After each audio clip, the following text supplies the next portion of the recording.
गाडी बंगला कसलं मोठं मोठं घर बांधलेलं त्याला आणि घेतलं. आता त्याचं काय सांगतो लागा तुम्हाला माझं जर सांगितलं तुम्ही लागा खरंच लय अडवण करतात.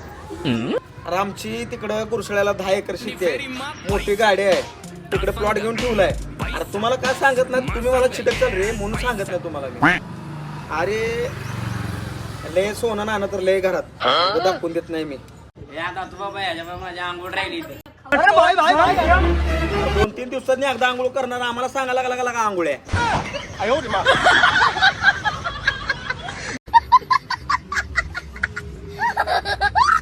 कुठं तुला गाडीत बंगला लागा सायकलवर फिरणार किती मोठं बोला लागला.